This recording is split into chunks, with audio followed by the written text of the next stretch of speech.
What is going on, everybody? Back again for another episode of Sunday Reset with Will and Friends. Except today, we're going to go back to the solo pods, so no friends today. Um, Today, I really want to spend some time, and this one really goes out to the men out there, and for the women that love them. I have met far too many men carrying so much shame when it comes to their mental health. And what's evident to me is that it really starts early. Boys from a young age are taught to, man up and just be tough and don't cry, and that conditioning is just creating this belief that emotions equate to weakness. And then they go on to share and carry that shame without even really knowing it. They sit there and they go through their lives, and that shame just builds and it builds and it builds. And what ends up happening is it ends up disconnecting us from everyone around us. We think that if people know us, then they wouldn't love us for who we are. They wouldn't, if they really knew me for who I am, they're not going to love me. And this is going to lead to isolation.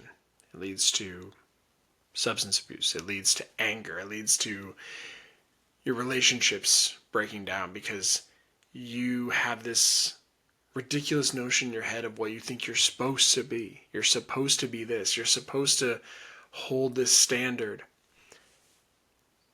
And I hear a lot in today's society, especially in social media, where there's this male loneliness epidemic, and there's a lot of factors, but one of those, I believe, is because they carry so much shame of what they think they should be. Guys, I gotta be honest with you. There's nothing that you should be. Get that out of your vocabulary. You don't owe anybody anything.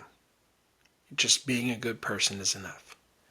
It doesn't matter what you accomplish in your career. It doesn't matter at all what you do as far as your money, your net worth.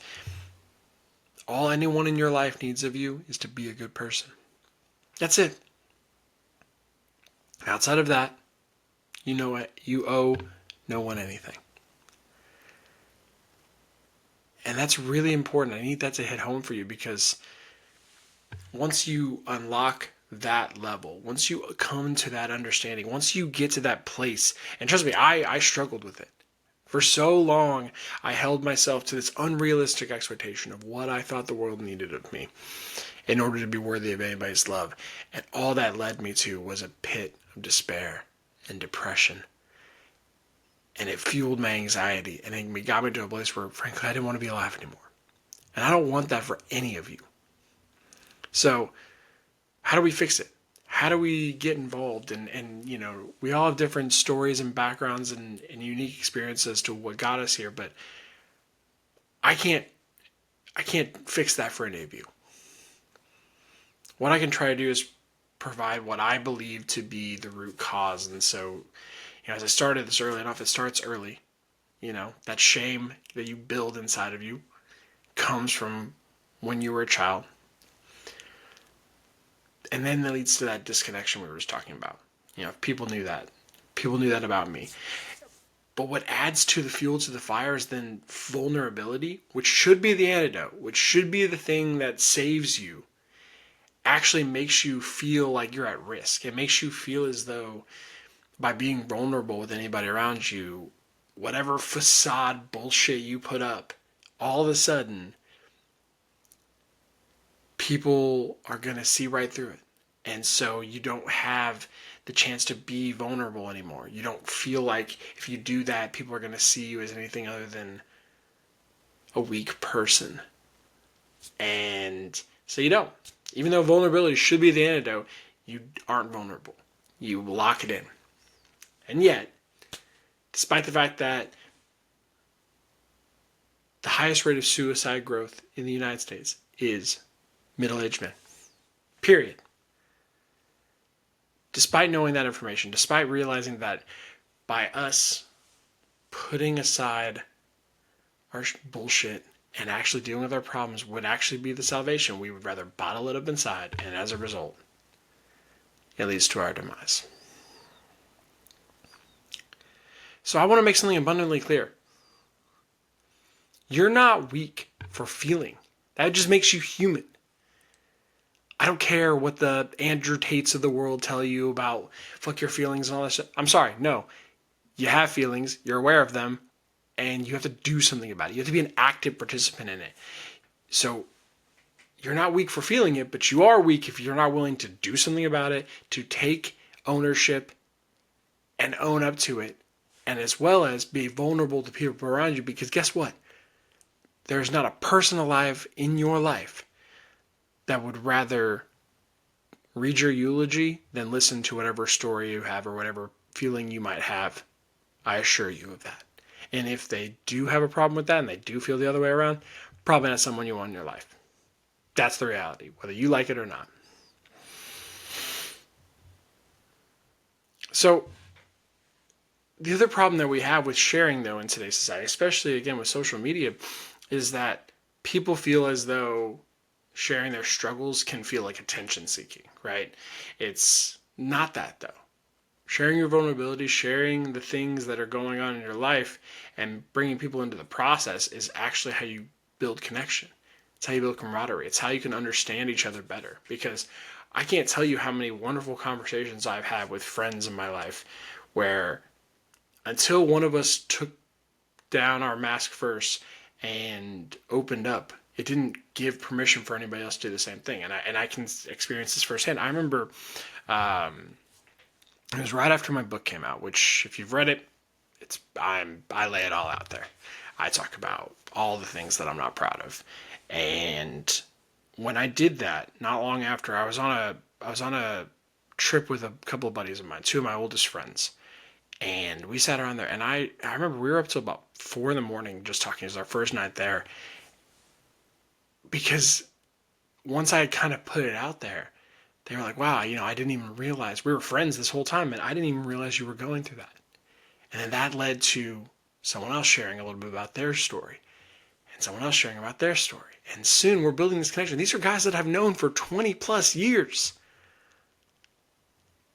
And yet, for some reason, we weren't comfortable enough with each other to tell each other what was going on in our lives, the things that actually matter. And I think that's because we're ashamed. We were ashamed to admit that maybe we felt inferior, or we didn't feel like we were in the right place in life, or that neither of us would understand, or we would think less of them. And that's the really sad part. So while I'm incredibly happy that we've gotten to this point where we can talk about it, it also made me incredibly sad knowing for 20 years we all suffered. And we could have been sharing in that. We could have built a connection out of that. So you don't have to have it all figured out to feel worthy of each other. You just need to take that first step into ownership and saying, hey, this is what I'm struggling with. This is what's going on in my head. And here's what I'm trying to do to make it better. And you'd be amazed at what you can find in the connection building you have by being vulnerable with each other. Because it's also important to call out that shame and depression and anxiety and all these things that we talk about in mental health, they thrive in your silence. But it also dies when you create safe space with people around you, because suddenly you're not alone in this fight. Suddenly you're pretty scary because you've got not just yourself, but you have this support system. Whether that's therapy, honest friendships, support groups, even journaling, like whatever the case may be, you're taking ownership, you're taking a step forward, you're unburdening those things and making them known in your community and building space for that. Though that shame can't thrive in that. It's like shining a light in a place that needs darkness. It just doesn't work. But not only that, then you also have the added benefit, you give the other men in your life the permission to speak without judgment.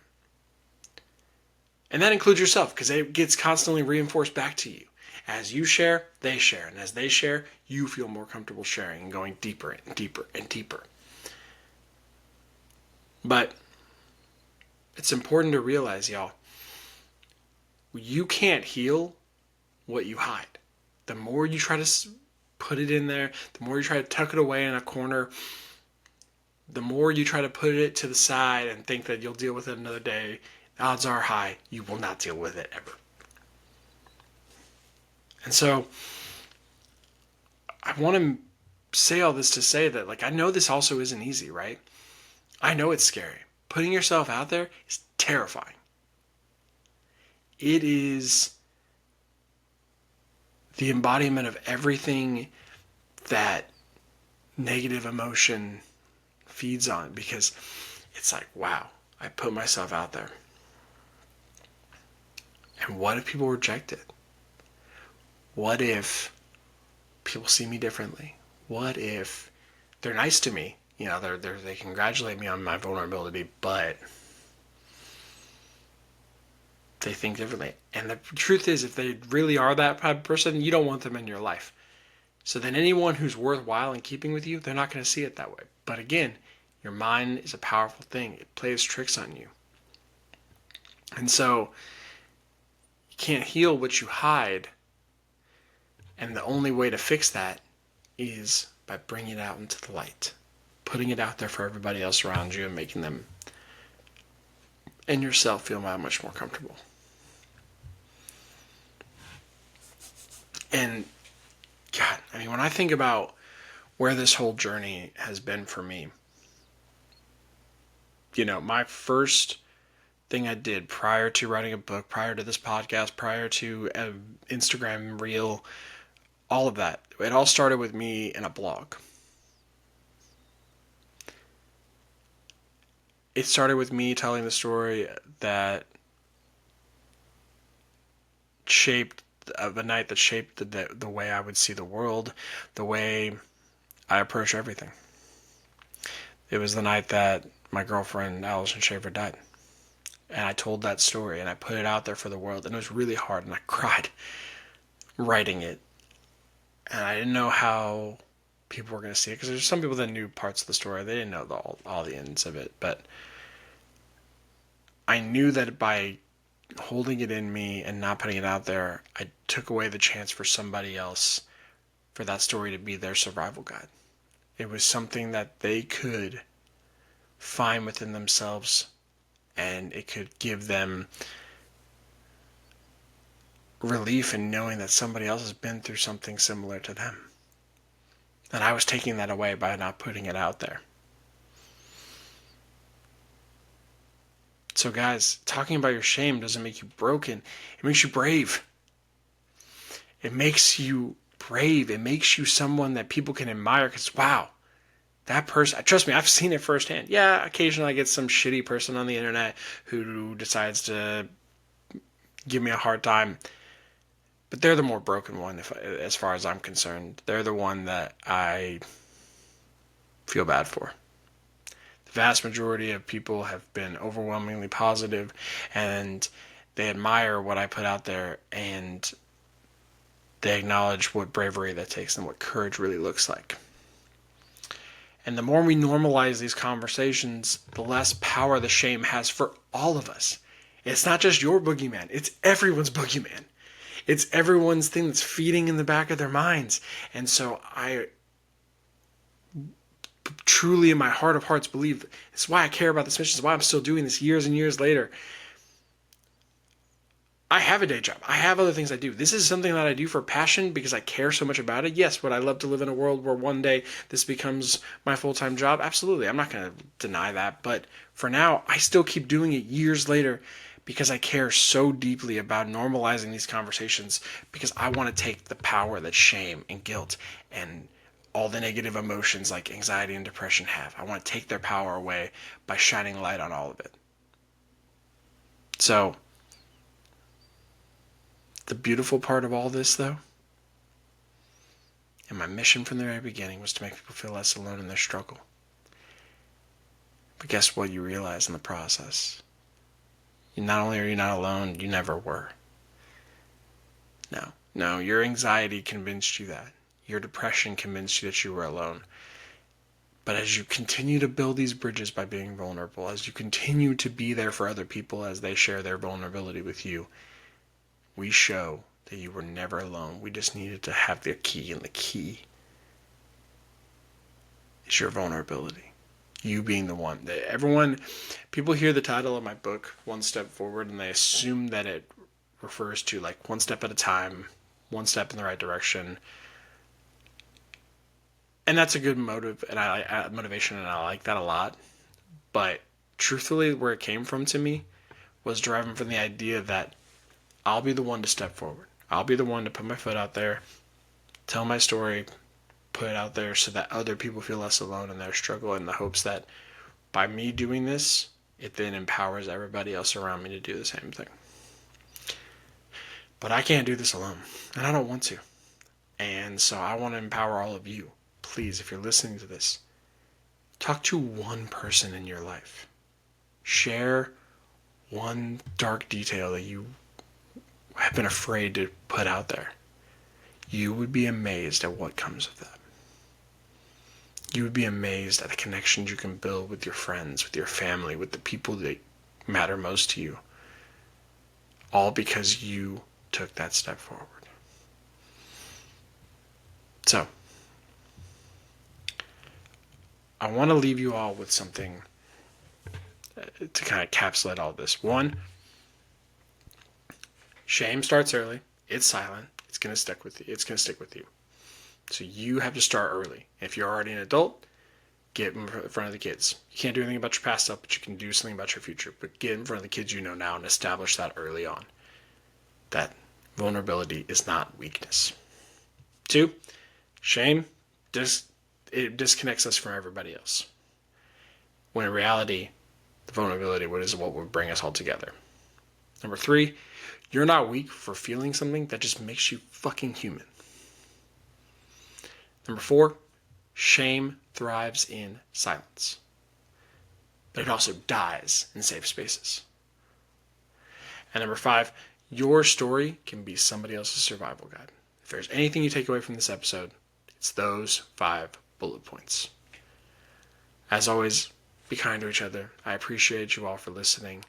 I want to keep doing these solo episodes, so if you've got ideas on things you want to hear me talk about, please feel free to shoot me a DM, shoot me a message, shoot me a comment on one of these. I would love to hear more from all of you about what you're looking to hear from me and what you want to talk more about. Or if you have ideas for future guests, or if you know somebody that has a story. As you know, this is Sunday Reset with Will and Friends. Also want to quickly plug, I did actually just release a journal. It's not just blank pages for anything. It's actually a guided journal is what I would describe it as. It's got prompts.